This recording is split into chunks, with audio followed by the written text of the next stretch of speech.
Good evening. Good evening बच्चों, good evening. कैसे हैं बच्चों? Good evening, good evening, good evening.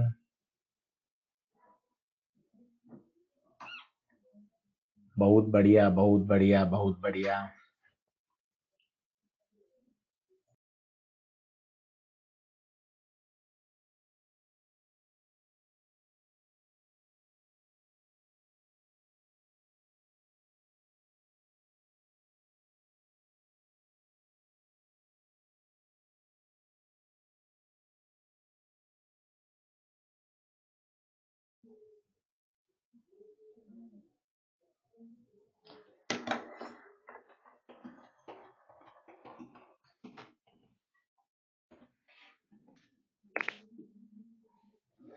कल टॉर्क की हमने बात करी थी। टॉर्क के कुछ क्वेश्चन आपने बनाए क्या? एक्सरसाइज 2 के, एक्सरसाइज 3 के सॉल्व एग्जांपल। टॉ बराबर आई अल्फा। आज हम टॉपलिंग पढ़ेंगे और एंगुलर मोमेंटम स्टार्ट करेंगे। एंगुलर मोमेंटम 1.5 लेक्चर का है आज का लेक्चर और कल का लेक्चर।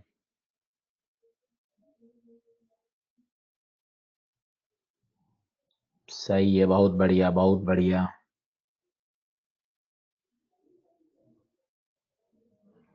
चलिए चालू करें। ठीक है, तो पहला क्वेश्चन आज का है, ये एक्सरसाइज 3 का क्वेश्चन है, लैडर प्रॉब्लम है। बहुत बढ़िया क्वेश्चन है, बहुत इंपॉर्टेंट, अच्छे से पढ़िएगा। क्या कह रहा है? अ लैडर रेस्ट। पहली बात तो रेस्ट, रेस्ट का मतलब है इक्विलिब्रियम में है, कहीं उसका चलना फिरना कोई नहीं हो रहा। ठीक है, अब कैसे रेस्ट है वो देखिएगा। ये तो है वर्टिकल वॉल, ये है फ्लोर। आप सभी ने घर पे लैडर देखा होगा, रखा होगा, तो हमेशा दीवार के सहारे ऐसे रखते हैं।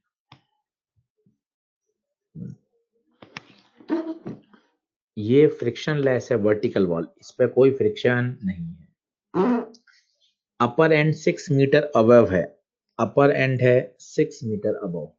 ठीक है,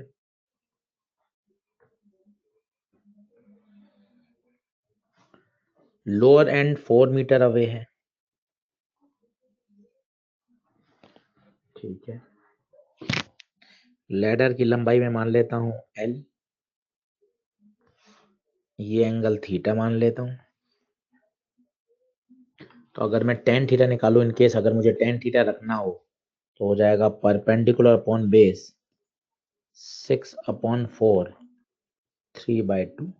इन केस अगर जरूरत हो तो, वैसे L के अगर कंपोनेंट करें तो L का थीटा से चिपका हुआ ये कंपोनेंट होगा L cos, और ये होगा आपका L sin। तो इसने बेसिकली L cos और L sin दे दिया आपको। आराम से देखिए, तसल्ली से, बढ़िया सवाल है। सही है, मेरी आवाज आ रही हो, ऑडियो आ रहा हो, वीडियो आ रहा हो, टाइप करिए वाई। आवाज सब क्लियर है, स्लाइड दिखाई दे रही है, ऑडियो वीडियो। ठीक है, बहुत बढ़िया, बहुत बढ़िया, बहुत बढ़िया। अब आप थोड़ा फोर्सेस के बारे में समझिए। अच्छा, mg कहाँ लगाएं, उसके बारे में भी कहा है उसने कि इसका जो सेंटर ऑफ ग्रेविटी है 1/3 पर है। 1/3, लोअर एंड से 1/3, मतलब कहीं यहां लगेगा mg। सोचो, जनरली तो अगर कुछ नहीं गिवन होता तो हमेशा L/2 पे लगाते हैं, ये तो नियम है। अगर कुछ नहीं गिवन होता तो L/2 पे लगाते, ये तो नियम है। परंतु उसने खुद ने कह दिया कि जो उसका सेंटर ऑफ ग्रेविटी है, सेंटर ऑफ मास है, यूनिफॉर्म बॉडीज के लिए दोनों मैच करते हैं, वो L/3 डिस्टेंस पर है। सही है, अब फोर्सेस आप बनाइएगा तब मजा आएगा। फोर्सेस देखिए, धीरे धीरे यहां से मिलेगा एक नॉर्मल N1, एक जमीन से मिलेगा नॉर्मल N2, जमीन से मिलेगा एक नॉर्मल N2। और मजे की बात, ये लैडर बाहर फिसलेगा, जब ये लैडर बाहर फिसलेगा तो फ्रिक्शन लगेगा अंदर। यहां फ्रिक्शन होना मस्ट है।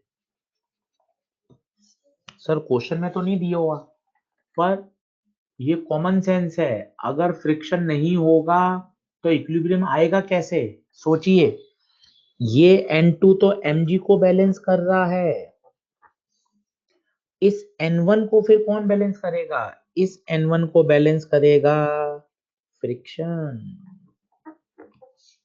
फोर्स बैलेंस होने चाहिए, टॉर्क बैलेंस होना चाहिए, तभी तो कंप्लीट इक्विलिब्रियम होगा।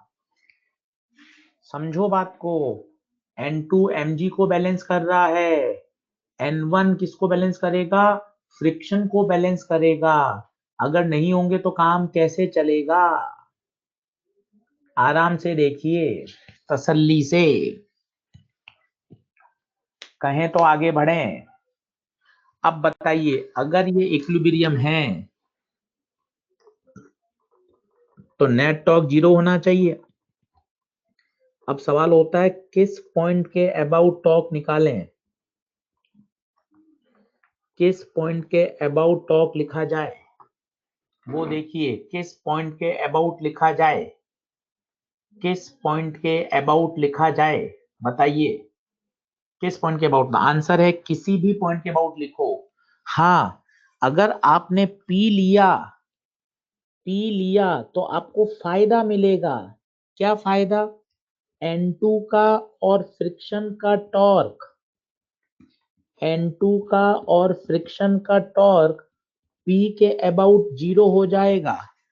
कारण कल वाला ही, N2 को आगे पीछे बढ़ाया, P से पास हो गया, फ्रिक्शन को आगे पीछे बढ़ाया, P से पास हो गया, तो N2 और फ्रिक्शन का 0।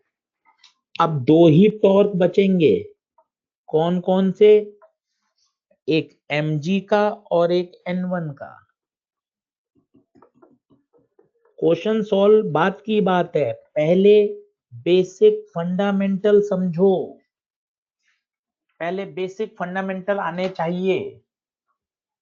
आपसे पूछूं कि बेटा किस पॉइंट के अबाउट इक्विलिब्रियम होगा, आंसर है किसी भी पॉइंट के अबाउट, किसी भी पॉइंट के अबाउट ही होगा।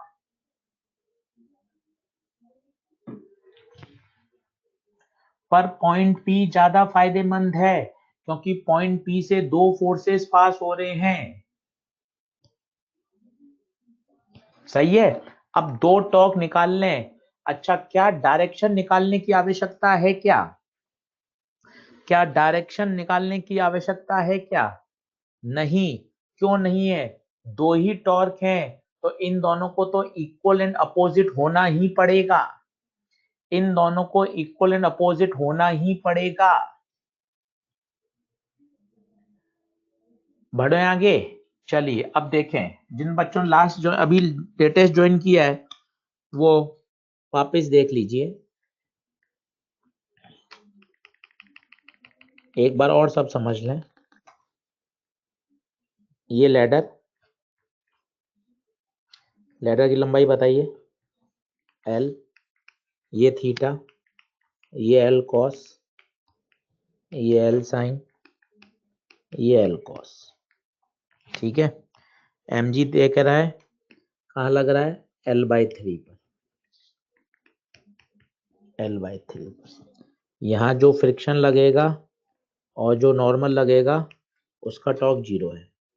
अब बचा दो के टॉर्क, N के और mg के। अब अच्छे से देख लीजिए, पहले मुझे N का टॉर्क बता दें। बढ़िया, फोर्स इनटू परपेंडिकुलर डिस्टेंस। डर हटाएंगे तभी काम चलेगा, डर हटाएंगे तभी काम चलेगा। N को आगे पीछे बढ़ाएं, N1 को आगे पीछे बढ़ाएं, टक टक टक टक टक टक टक टक टक टक टक टक टक, ये आगे पीछे बढ़ाया। इस P से परपेंडिकुलर डाल दें, टक टक टक।